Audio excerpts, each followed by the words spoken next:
Hello viewers, welcome to my channel. आज हम C James Jensen के बुक आपके अवचेतन मन की शक्ति से आगे बुक का सेकंड चैप्टर का फर्स्ट पार्ट पढ़ने जा रहे हैं। आपका अपना मन कैसे काम करता है। आपके पास मन है और आपको यह मालूम होना चाहिए कि इसका उपयोग किस तरह किया जाए। आपके मन के दो स्तर होते हैं, एक चेतन मन या तार्किक स्तर और दूसरा अवचेतन या अतार्किक स्तर। आप अपने चेतन मन की सहायता से सोचते हैं और जो कुछ आप सोचते हैं वो आपके अवचेतन मन में संचित होता जाता है। अवचेतन मन आपकी भावनाओं की अभिव्यक्ति का स्थान है और यह रचनात्मक मन है। अतः जो कुछ आप सोचते हैं यह उसी के मुताबिक काम करता है। यदि आप अच्छा सोचेंगे तो यह अच्छा ही करेगा और यदि आप बुरा सोचेंगे तो बदले में बुरा ही होगा। इस तरह आपका मन काम करता है। यहाँ एक मुख्य बात ध्यान रखने योग्य है, वह यह है कि एक बार अवचेतन मन किसी बात को स्वीकार कर लेता है तो वह तुरंत उसके अनुसार काम करना शुरू कर देता है। ये एक रोचक और सूक्ष्म तथ्य है कि अवचेतन मन का सिद्धांत अच्छे और बुरे दोनों तरह के विचारों के लिए एक सा काम करता है। जब यह नियम नकारात्मक दिशा में काम करता है तो जीवन में असफलता, निराशा और दुख हाथ आता है।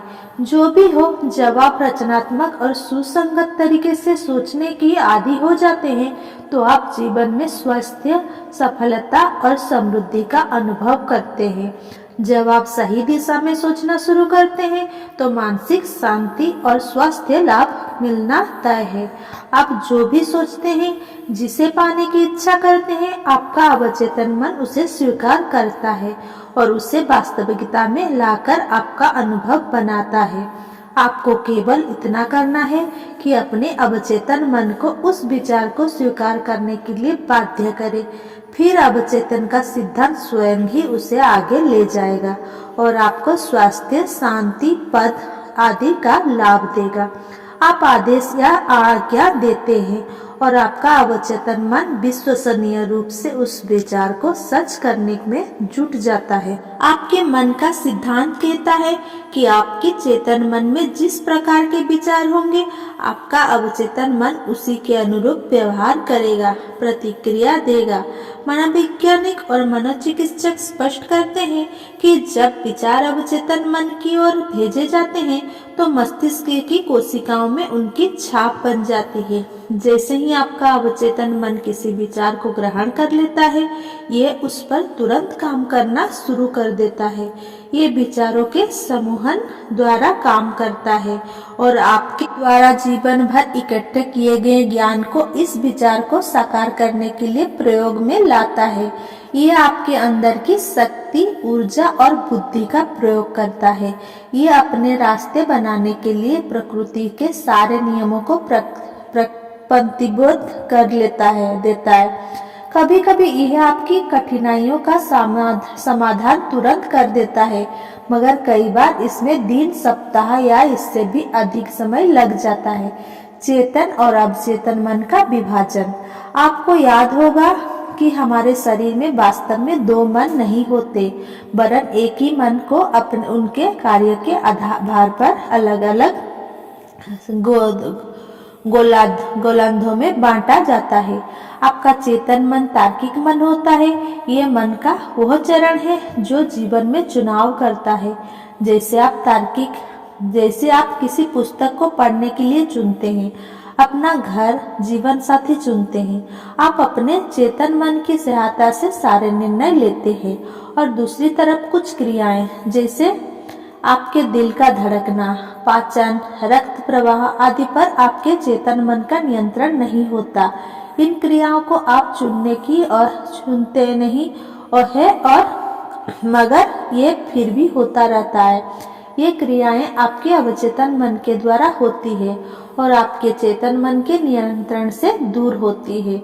आपका अवचेतन मन उन सब छापों को, उन विचारों को ग्रहण करता है जिन पर आप विश्वास रखते हैं। ये ना तो आपके चेतन मन की तरफ विचार को जांचता परखता है, ना ही आपसे तर्क करता है। आपका अवचेतन मन उस मिट्टी की तरह है जो अच्छे या बुरे हर तरह के बीजों को स्वीकार करती है। नकारात्मक विनाशकारी विचार आपके मन में नकारात्मक रूप से काम करते हैं और समय आने पर वे हमारे जीवन में घटित होने लगते हैं। एक चीनी कहावत है, कल के सारे फूलों या खरपतवार की गुणवत्ता आज बोए गए बीजों में निहित है। आप किसी खाद पानी देना चाहेंगे, याद रहे आपका अवचेतन मन इसकी जांच नहीं करता है। आपके विचार सही है या गलत, सच्चे हैं या झूठे, वह केवल आपके विचारों और सुझावों के अनुसार काम करता है। उदाहरण के लिए, यदि आप विश्वास करते हैं कि कोई बात सच है, भले ही वास्तव में वो बात झूठ हो, आपका अवचेतन मन उसे सच ही मानेगा और उसके अनुसार काम करके परिणाम देने का प्रयत्न करेगा। वह आपके द्वारा चेतन रूप में बनाई गई धारणा का पालन करेगा। सुझाव की जबरदस्त शक्ति। आप अब तक यह जान गए होंगे कि आपका चेतन मन आपके दरवाजे पर खड़े चौकीदार की तरह है, जो किसी भी गलत छाप को आपके अवचेतन मन तक पहुंचने से रोकता है। आप अब मन का एक आधारभूत सिद्धांत भी जान चुके हैं, वह यह है कि आपका अवचेतन मन हर तरह के सुझाव के लिए आज्ञाकारी की भूमिका निभाता है। अवचेतन मन किसी तरह की तुलना, कोई विरोधाभास, तर्क या सुझाव नहीं देता। ये काम तो चेतन मन का होता है। अवचेतन मन एक या अनेक कार्यों के बीच चुनाव भी नहीं कर पाता। ये केवल इस पर छोड़ी गई विचारों की छाप के अनुसार काम करता है। सप्तकोश में सुझाव शब्द का अर्थ है किसी व्यक्ति के मन में या मानसिक प्रक्रिया में किसी विचार को इस तरह डालना कि वो उसे समझे, स्वीकारे और प्रभाव में लाए। ली पुलोस, जिन्होंने इस पुस्तक की प्रस्तावना लिखी है, वे कनाडा के वैनकूवर बीसी में मनोवैज्ञानिक चिकित्सक और सम्मोहन चिकित्सक है। मैं उनके साथ एक कार्यशाला में उपस्थित था। ली ने एक प्रतिभागी को पास बुलाया और उसे सम्मोहन की अवस्था में लाते हुए उसके हाथ में एक पिन चुभाने शुरू की और उससे कहते रहे, आपका हाथ एकदम शून्य होता जा रहा है। वो यह बात प्रतिभागी से लगातार तब तक कहते रहे जब तक उसने यह कहना शुरू नहीं किया कि उसका हाथ वाकई में शून्य हो गया है और उसे कुछ भी अनुभव नहीं हो रहा है। उसके कथन की वास्तविकता को परखने के लिए ली ने उसे तेज पिन चुभाई, मगर उसे कुछ भी अनुभव नहीं हुआ। फिर उस प्रतिभागी को स्वयं अपने हाथ में पिन चुभाने के लिए बुलाया गया और उसे कहा गया, इस पिन के चुभने से आपको बिल्कुल दर्द नहीं होगा, खून नहीं निकलेगा और किसी तरह का संक्रमण भी नहीं होगा। प्रतिभागी ने उस सामान्य पिन को अपने हाथ में चुभाया और उसके अवचेतन मन को दिए गए निर्देश की ताकत के कारण उसे ना तो दर्द हुआ, ना ही उस स्थान से खून निकला, ना ही कोई संक्रमण हुआ। ये सचमुच आश्चर्यजनक है। मैं यह इतने विश्वास से इसीलिए कह पा रहा हूँ कि वो प्रतिभागी मैं ही था। सम्मोहन के प्रयोग के समय प्रतिभागी को चौक के टुकड़े को सिगरेट कहकर परिचित कराया गया। फिर सम्मोहनकर्ता ने उसे उसके हाथ की त्वचा पर लगाया। प्रतिभागी ने तड़प कर हाथ हटा लिया, मानो सचमुच असली सिगरेट उसके हाथ में छुआ दी गई हो। मगर यह इतना ही नहीं था, आगे जो हुआ उस पर विश्वास करना कठिन है। उस व्यक्ति के हाथ पर एक चकत्ता पड़ा गया था जो वास्तविक छाले जैसा ही था, जबकि उस व्यक्ति के हाथ पर केवल चौक के चपटे सिरे को छुपाया गया था।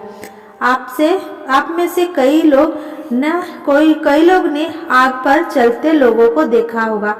इस प्रक्रिया में भी आग पर चलने वाले लोगों के अवचेतन मन को सतत सुझाव देकर उनके पांव की त्वचा को आग का प्रतिरोधी बना दिया जाता है। फलस्वरूप वे नंगे पांव जलते हुए कोयले पर चलते हैं, मगर उनके पांव जलते नहीं है। मैंने खुद ने फिजी पसियों के यह अनुष्ठान करते कई बार देखा है, जिसमें वे तपती हुई सफेद चट्टानों पर कई सेकंड तक खड़े रहते हैं, मगर ना तो उन्हें जलन का एहसास होता है, ना ही किसी तरह के जलने के लिए निशान उनके पैरों में दिखते हैं।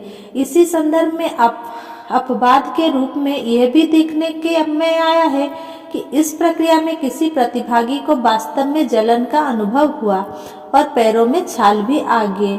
ऐसे हर अनुभव में प्रतिभागी ने यह स्वीकार किया कि उनके मन में यह शंका थी कि आग पर चलने के बाद वे सुरक्षित रहेंगे या नहीं। उन्मुक्तता से यह कल्पना करना कि कोई शक्ति है जो हमें अपने लक्ष्य की प्राप्ति तक ले जाएगी या हमें वह सब कुछ देगी जिसकी प्राप्ति की आशा हम रखते हैं। ये कल्पना हमें चेतन मन की उस हवास से दूर रखती है जो हमें चेतावनी देती रहती है, हमें संकित करते रहती है, डराती रहती है। कल्पना करें कि कोई शक्ति बराबर हमारे साथ है, जो हमारे अच्छे स्वास्थ्य और हमारी भलाई के लिए सतत काम करती है। इस काम की दिशा में आगे बढ़ने के लिए इसी विचार का प्रधान होना जरूरी है। अवचेतन मन चेतन मन की तरह तर्क नहीं करता। आपका अवचेतन मन किसी तरह का विरोधाभासी तर्क नहीं करता, इसीलिए यदि आप इसे गलत सुझाव देंगे तब भी वो इन्हें नहीं मानकर आगे काम शुरू कर देगा, उन्हें सही मानकर आगे काम शुरू कर देगा और उसी के अनुसार आपकी परिस्थिति, अनुभव और घटनाओं को निर्मित करेगा।